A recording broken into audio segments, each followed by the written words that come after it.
আসসালামু আলাইকুম গাইজ, সবাই কেমন আছেন? আশা করি ভালো আছেন এবং ভালো থাকেন, সুস্থ থাকেন এই কামনা করে আপনাদের মাঝে একটা সমস্যা নিয়ে আসছি।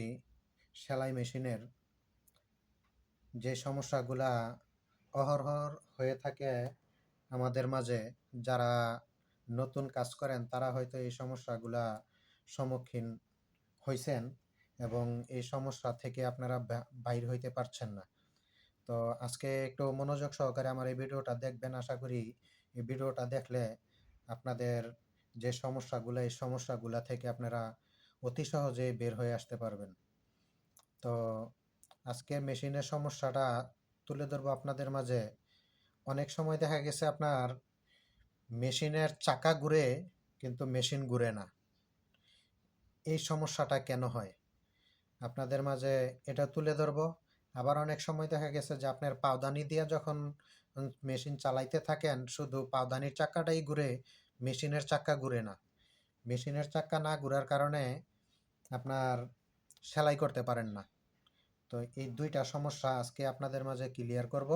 আশা করি আমার সঙ্গে থাকবেন এবং এই ভিডিওটা দেখবেন। তো চলুন আমাদের মূল কাজে চলে যাই। এই যে দেখতেছেন, এটা হইছে আপনার সেলাই মেশিনের হুইল বলা হয়, ঠিক আছে? হুইল কেউ কেউ বলে থাকে চাকা।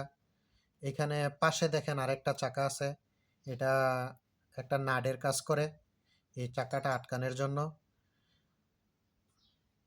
তো যখন সেলাই করবেন, সেলাই করলে পাওদানিতে যখন চাপ দিতে থাকেন, চাপ দিতে থাকলে দেখা গেছে আপনার এই যে মেশিনটা ঘুরে না, শুধু এই চাকাটাই ঘুরে। এই যে দেখেন চাকাটা ঘুরতেছে, চাকাটা ঘুরতেছে, মেশিন ঘুরে না। এই যে আমি মেশিন এদিক দিয়ে এই হাতে আটকায় রাখছি, আটকায় রেখে এই যে আপনারা চাকাটা ঘুরাই দেখাইতেছি, শুধু চাকাটা ঘুরে, মেশিন ঘুরে না। দেখেন কোনো শব্দ নাই। তো এটার কারণ কি? এটার কারণ হইল গিয়া আপনারা এই যে দেখেন এইখানে যে চাক্কির মতো নাটটা, এই নাটটা থেকে যখন লুজ হয়ে যায় তখন চাকাটা ফ্রি হয়ে যায়। চাকাটা ফ্রি হয়ে গেলে তখন আর আপনার ওই চাকাটাই ঘুরে ওই ফিতার সাথে। যখন পাওদানি দিয়ে চালাইতে থাকেন, পাওদানি থেকে যে চাকা, বড় চাকা থেকে আপনার এই চাকায় ফিতার মাধ্যমে মেশিনটা ঘুরানো হয়, তখন ওই ফিতা এই চাকাটাই ঘুরাইতে পারে কিন্তু মেশিন ঘুরাইতে পারে না। কারণ মেশিনের যে মেন রডটা, এই রডটার সাথে চাকাটা অ্যাডজাস্ট না, লুজ হয়ে গেছে। এই লুজ হয়ে যাওয়ার কারণে আপনারা এই চাকাটা ফ্রি হয়ে যায়। তো চাকাটা ফ্রি হয়ে যায়, তো এখন কি করবেন আপনারা একটু মনোযোগ সহকারে দেখেন। এই যে দেখেন ছোট নাটটা, এটা কিন্তু খোলা যায়। এই যে দেখেন এটা এদিকে ঘুরাইলে খুলে যাবে। তা আমি এখন খুলছি না, কারণ খুললে এটা আবার একটু লাগাইতে সময়ের ব্যাপার। এটা আপনাদেরকে বুঝাই দিলাম, ঠিক আছে? আপনারা নিজেরা এটা করে নিতে পারবেন। তো দেখেন এই যে এই নাটটা টাইট দেওয়ার পরে একটু হালকা করে একটু বাড়ি দিবেন। হালকা করে একটু বাড়ি দিলে আপনারা দেখবেন এই চাকাটা লেগে গেছে। এই যে দেখেন এই জায়গায়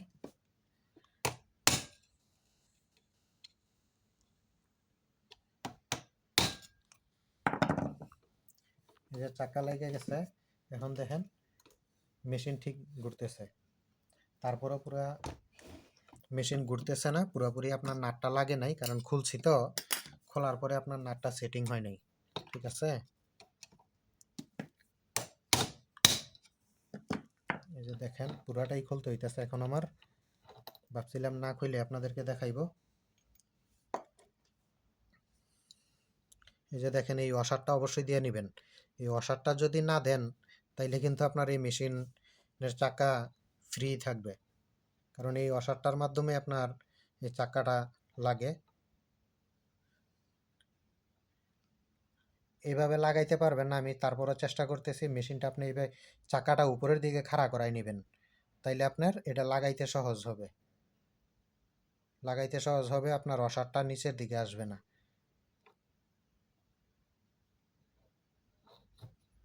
এই যে এবার লেগে গেছে ঠিক মতো। দেখেন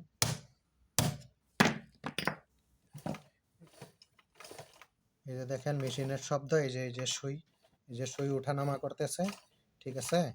এখন আর এই সমস্যাটা হবে না। এখন আপনি যখন মেশিন চালাইবেন তখন চাক্কাও ঘুরবে, মেশিনও ঘুরবে। তাইলে আপনাদের চাক্কা যে ফ্রি হয়ে গেল, মেশিন ঘুরে না, এই সমস্যাটা সমাধান হইল। তো আরেকটা সমস্যা হলো আপনার যে যখন পাওদানি ঘুরান, পাওদানি ঠিকই ঘুরে, আপনার মেশিন ঘুরে না, মেশিন স্লো ঘুরে। মেশিন স্লো ঘুরার কারণ হইল আপনার যখন পাওদানি দিয়ে আপনি চালাইতেছেন জোরেই, পাওদানি দিয়ে জোরেই চালাইতেছেন, কিন্তু আপনার এই মেশিনটা স্লো ঘুরে। মেশিনটা স্লো ঘুরার কারণ হইল কি, আপনারা যে ফিতাটা মেশিনের স্টানের চাকাটা থেকে এই চাকার ভিতরে ফিতা লাগাইছেন, যে ফিতাটা, এই ফিতাটা লুজ। এই ফিতাটা টাইট করে নেবেন। ফিতাটা টাইট করে নিলে আপনার ওই মেশিনটা আর স্লো ঘুরবে না। মেশিনটা আপনার পারফেক্ট ঘুরতে থাকবে। তো এটা হয় শুধু ফিতার কারণে। আর মেশিন কেন ঘুরে না, চাকা কেন ঘুরে, এটা তো আগে আপনাদেরকে বুঝাইলাম। তো এই ভিডিওটা আজকে এতটুকুই রাখলাম। ইয়ার বাহিরে যদি আপনাদের কোনো কিছু জানার থাকে বা বুঝার থাকে, তাইলে আমারে কমেন্ট বক্সের মাধ্যমে কমেন্ট করতে পারেন। আপনাদের কমেন্টের উপরে ভিত্তি করে আমি আরেকটা ভিডিওর মাধ্যমে ভিডিও করে আপনাদের উত্তর দেওয়ার চেষ্টা করব যদি কোনো কিছু জানার থাকে। এবং আমার এই ভিডিওগুলা যদি ভালো লাগে, তাহলে আমার চ্যানেলটা সাবস্ক্রাইব করে পাশে থাকা বেল বাটনটা অল করে দিবেন। এতে করে আমি যখনই ভিডিও ছাড়বো, এই নিত্য নতুন ভিডিওগুলো আপনাদের মাঝে পৌঁছায় দিতে সাহায্য করবে। তো সবাই সুস্থ থাকবেন, ভালো থাকবেন। আসসালামু আলাইকুম।